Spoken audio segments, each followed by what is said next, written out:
Du 24 septembre au 7 octobre, le Carré des Voiles fête l'événement tous les jours à 18h en direct live du village des Voiles et retransmis sur la chaîne YouTube d'Energivore. De nombreux invités seront au micro de Rémi Pelletier. Le Carré des Voiles avec Triba à Roquebrune-sur-Argent et Gassin, Ertrich et Bénisterie à Roquebrune-sur-Argent, Gémy Peugeot à Tronçon-Provence, Fréjus et Cogolin, Cuisine Plus à Puget-sur-Argent et Esterel Plomberie Chauffage à Fréjus. Le Carré des Voiles, disponible en replay. Voilà, on se retrouve toujours sur la chaîne YouTube de Énergivore pour ce Carré des Voiles, toujours dans le village des Voiles de Saint-Tropez. Et on accueille aujourd'hui un invité qu'on aime beaucoup, qui s'appelle un Manrico Iacchia. Il faut prononcer Iacchia, qui est le Commodore, c'est-à-dire le président du Gstaad Yacht Club, et qui a organisé la 11e édition du Gstaad Yacht Club Centenary Trophy, qui réunissait les bateaux centenaires des voiles de Saint-Tropez. À ma gauche, Tony Holler, qui est le commandant, c'est très important, le commandant du port de Saint-Tropez, sans qui rien ne pourrait se passer ici à Saint-Tropez. Et alors on va commencer avec vous, Manrico. Vous connaissez déjà Tony? Bon, c'est un grand ami. Est-ce qu'il a été gentil avec vous pour les bateaux centenaires en particulier? Il est extraordinaire, c'est un grand ami. Et avec ses structures surtout, c'est formidable. Ici, c'est la meilleure structure du port. Alors, vous avez organisé aujourd'hui ce trophée qui réunissait tous les bateaux centenaires, à peu près une trentaine de bateaux. Des bateaux qui ont une histoire tous incroyable. C'est impossible de les raconter tous, mais quand même, qui a gagné, c'est Kismet. C'est la première fois qu'il gagne, est venu plusieurs fois, n'était pas dans la liste de possibles vainqueurs, mais effectivement, voilà, donc c'est un bateau de 1898. Alors là, on a le défilé des équipages qui explique voilà, les fifres et tambours de Saint-Tropez. Et on peut apprécier ce spectacle magnifique qui fait partie des voiles de Saint-Tropez. Tout le monde est déguisé, formidable. Formidable. Voilà, on va la laisser passer, mais ça mérite une petite pause.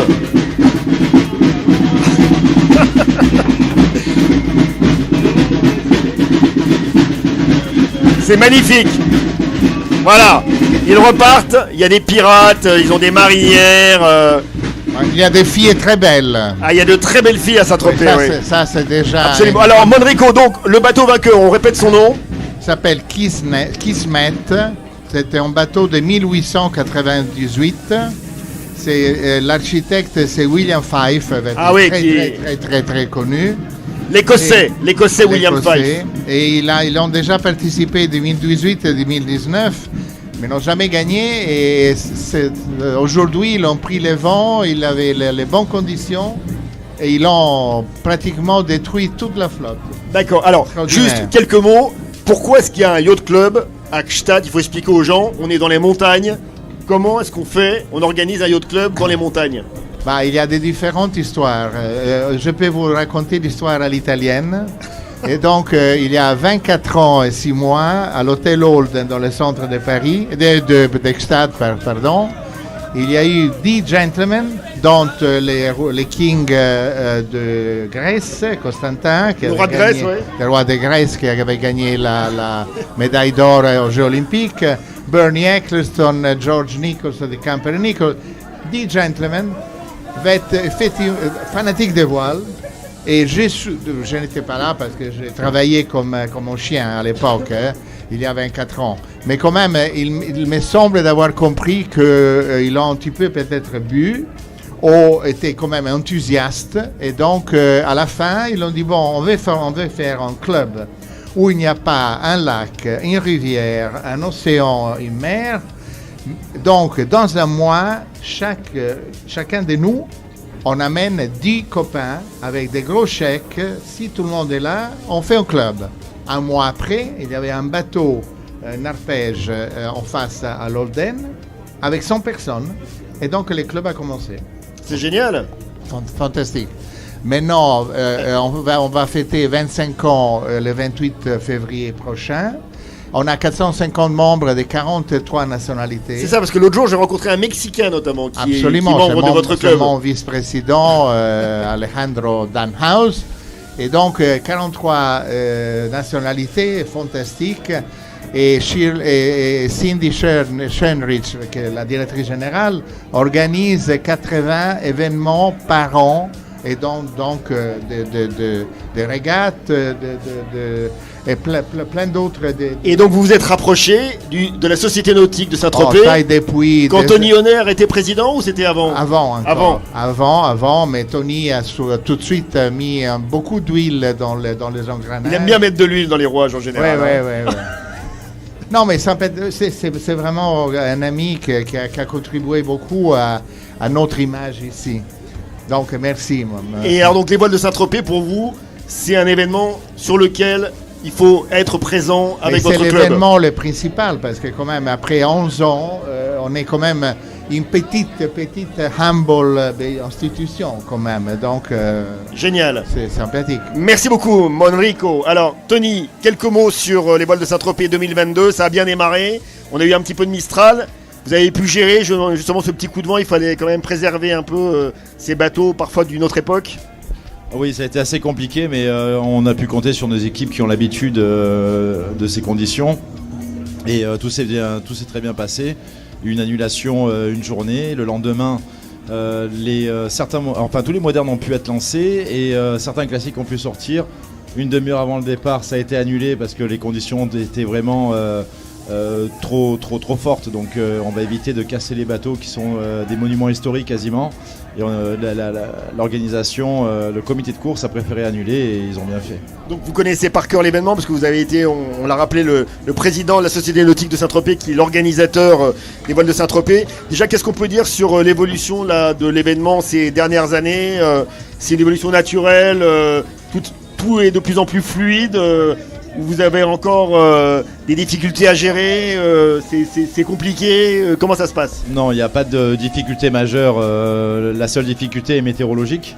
La Société Nautique a une grande expérience dans l'organisation des voiles de Saint-Tropez, on peut leur faire confiance du début à la fin et le comité de course est très professionnel et sait quand envoyer ou ne pas envoyer, réduire les parcours quand il y a trop ou pas assez de vent.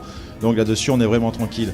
Nous, au niveau du port, notre rôle est vraiment à l'intérieur des limites administratives du port, en fait. Dès que les bateaux passent le phare rouge, ils rentrent dans notre compétence, dans le domaine de compétence. Donc notre responsabilité, c'est là qu'on prend le relais. La difficulté, souvent, est de maintenir les concurrents à l'extérieur pour éviter que des manœuvres dangereuses soient faites à l'intérieur et préserver la sécurité des biens et des personnes. Alors, qu'est-ce que ça change d'avoir 2 semaines par rapport aux éditions précédentes où on était sur 10 jours? Est-ce que ça change? Est-ce que c'est mieux? Est-ce que c'est différent? Comment est-ce que vous organisez les choses? Alors, au niveau du port, ça change dans la mesure où il y a moins de bateaux quand même en première semaine, donc beaucoup plus de fluidité. Et les grosses unités modernes arrivent en seconde semaine. Et donc voilà, ça permet de relancer doucement la machine et rentrer doucement dans l'hiver. Après, je suis content qu'ils aient gardé cette option de 15 jours. Qui avait été initié en 2019, ce qui nous a permis, grâce aux 15 jours et à la division de la jauge, de passer au service de la préfecture en période de Covid, qui nous ont fait confiance parce qu'on a apporté toutes les garanties, et merci à Sylvie Siri qui à l'époque était première adjointe, a mouillé le maillot et a dit au préfet que toutes les conditions seraient réunies. Et après, nous, on a fait le job derrière au niveau de la sécurité, à terre, en mer et le reste.